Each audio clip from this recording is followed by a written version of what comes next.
ஒரு மாதமா இன்ஸ்டாகிராம் எதை பார்த்தாலுமே வீடியோஸில் வந்து பிரியாணி, நோம்பு கஞ்சி இந்த மாதிரி வீடியோஸ் தான். அப்படியே நம்மளை டெம்ப்ட்டுக்கு ஆக்கிக்கிட்டே இருக்கு. வாரம் வாரம் சிக்கன் பிரியாணி பண்ண முடியுமா?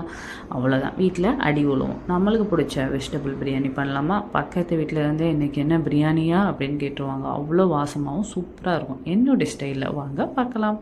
அடிகனமான பாத்திரம் எடுத்துகிட்டு நான் எண்ணெய் வந்து ஒரு 4 தேக்கரண்டி எண்ணெய் இருக்குங்க. நான் வந்து சன்ஃப்ளவர் எண்ணெய் ஆயில் தான் எடுத்துக்கிட்டேன். பட்டை, லவங்கு எல்லாத்தையும் போட்டுட்டு வெங்காயம் 2 வெங்காயம் நல்லா நறுக்கி கையால் பிணைஞ்சிக்குங்க.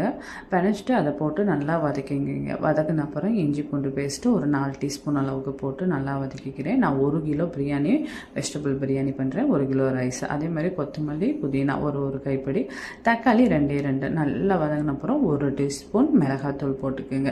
மிளகாத்தூள், தக்காளி நல்லா வதங்கணும். நல்லா வதங்கின அப்புறம் கேரட், பீன்ஸு, பட்டாணி எல்லாமே போட்டுக்குங்க. நல்லா வதக்கிக்குங்க. உப்பு தேவையான அளவு போட்டுக்குங்க.